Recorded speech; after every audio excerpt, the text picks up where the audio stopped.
Hello, beautiful people. I hope that you are well.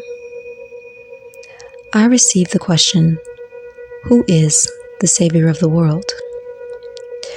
Now, the answer to this question might not be exactly what you think. It is time for us to allow ourselves to let go of old programs and relearn everything we've been taught. So, who is the Savior of the world? Each individual is the savior of their own space-time reality. What you believe and what is true for you is also true in your reality, as you are the creator of your world. You are an expression of the one source creator God, I am, and your experience is projected as an individual universe for the lessons that your soul has chosen to learn that interacts with the other infinite universes around you. They intertwine and exchange based on the core frequency, thoughts, patterns, and beliefs.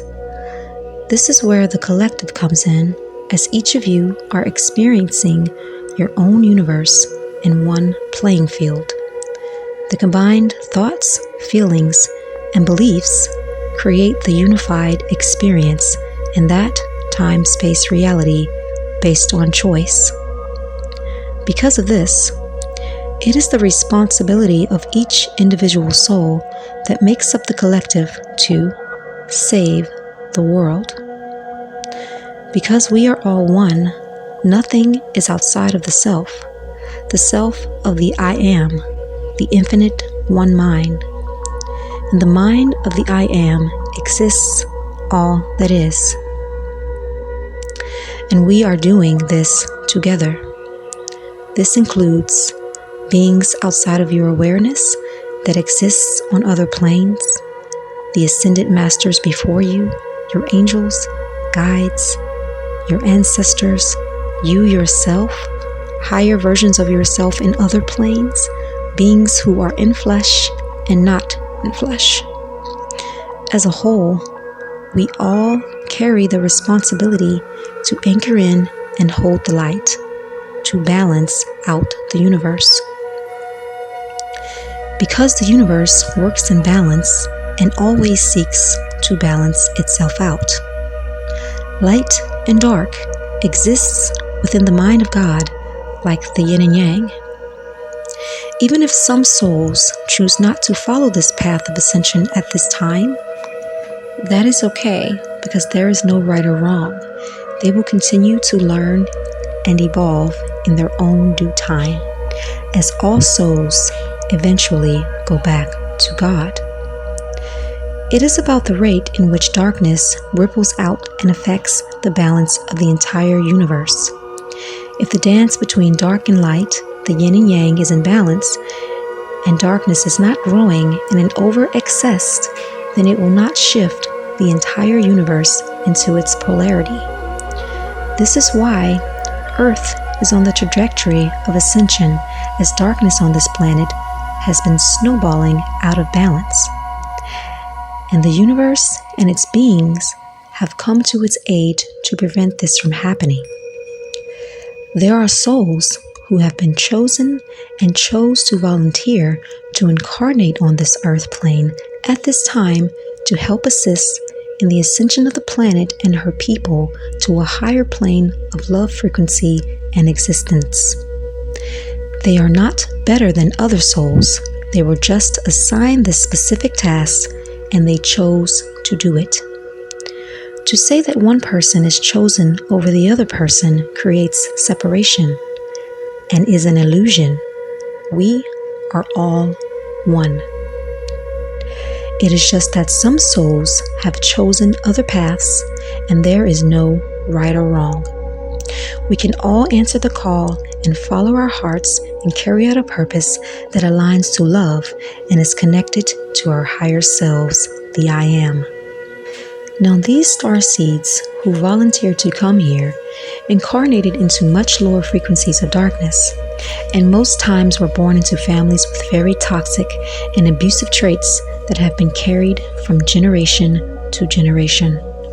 These souls were sent to break this generational cycle and heal the ancestral DNA. A lot of them originated in other star systems and did not experience the heavy density that Earth carried. This is why a lot of people feel like they do not belong here and Earth is not their home. That is because it is not. But in order to infiltrate the system and understand the system, they had to take on the system and blend in with the system. These are the souls that Dolores Cannon talks about in her book, The 3 Waves of Volunteers and the New Earth. They were planted in every part of the world to hold the light and shift the energies of this planet. These souls are now awake and are continuing to awaken to who they really are and their true purpose. These souls have been in training through many lifetimes to prepare for this task of helping to assist Earth and her people.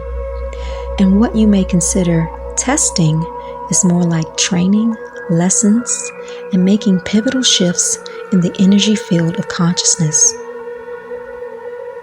Because of this frequency of love and light was a threat to the system of darkness.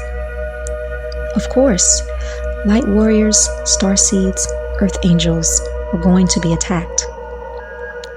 To try to prevent the ascension, shift in consciousness, and the raising of the frequencies of the planet and other souls into higher planes of love. As more light exists, the more darkness is transmuted. This wasn't meant to be an easy task, completely transmuting the darkness of this planet into love. But we made it. We saved the world together, and we will continue to save the world. However, it is still an individual choice on if each person wants to align to love or not. In every now moment, we are all deciding which reality we want to experience, that of love or that of fear. You should be very proud of yourself for making it through and getting the job done. So I want to thank you. Your entire spiritual team wants to thank you. And your ancestors are so proud of you because you've accomplished what they weren't able to do in other lifetimes. Pat yourself on the back. Congratulations. Celebrate this time. Celebrate yourself. You did it. The light has won. So who is the savior of the world? You are. We are. This is all, my friends. Until next time, continue to live in love and light. Take care of you.